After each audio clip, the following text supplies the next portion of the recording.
today we're tackling Rohit Nayar's Decoding Personal Finance. Right. And personal finance, let's be honest, it can feel pretty intimidating, maybe even confusing sometimes. Definitely. It often seems like a complex puzzle. So our mission today is really to extract the practical lessons from this book.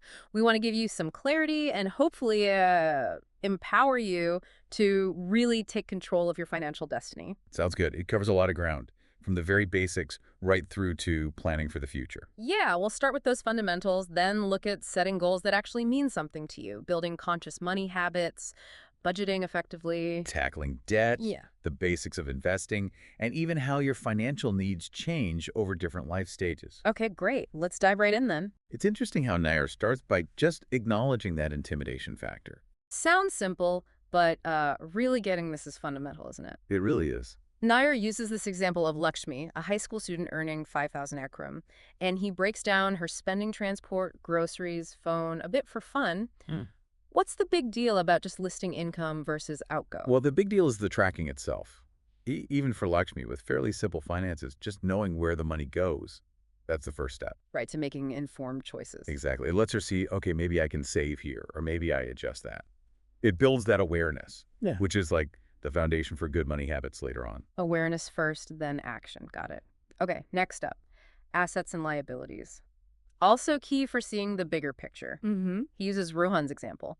Rohan owns an apartment, 80 lakh value, brings in rent. That's an asset. Clear asset generates income. Then he gets another property, same value, but with a home loan. So the property's an asset, but the loan, that's a liability. Why is this distinction so crucial?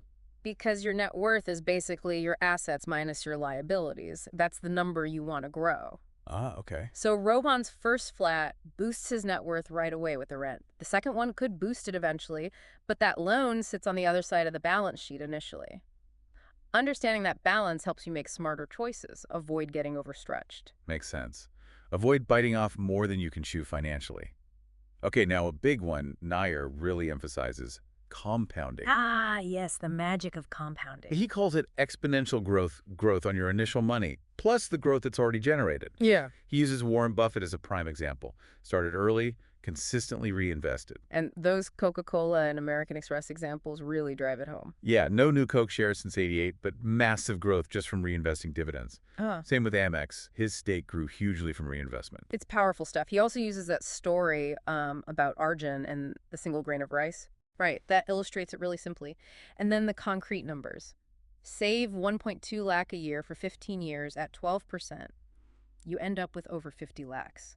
What's the core message there? The core message is that time is probably your biggest ally in investing. Starting early, even small amounts, makes a huge difference because of that exponential curve. So it's less about trying to pick the perfect moment. Exactly. It's more about being in the game consistently and letting time and reinvestment do the heavy lifting. Long-term consistency beats short-term timing, usually. Right, play the long game. Okay, then he uses the story of Ram, the fisherman, to talk about building a strong financial foundation. A good practical example. He lists key things. An emergency fund like for Ram's boat repair. Insurance, health, disability, life insurance, suggesting 10 times your annual income for life cover. Sensible protections. Managing debt, keep those EMIs under 30% of your income. Saving and investing regularly, aiming for maybe 20% of income, and diversifying it. Don't put all your eggs in one basket. And planning for the future, education, retirement. What's notable about Ram's approach, even as a fisherman? What's notable is that it shows these principles aren't just for high flyers.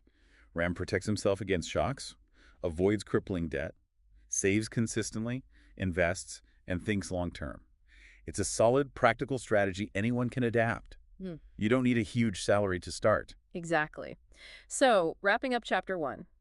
Understand your cash flow, know your assets and debts, harness compounding, and build that solid foundation Ram showed us. Those are the building blocks. And Nayar leaves us with some good questions to ask ourselves. Where does my income come from? What debts do I have? What emergencies might pop up? Are my investments compounding? Got a retirement income plan? Yeah, those prompts are great for making it personal straight away, taking the theory and applying it to your own life.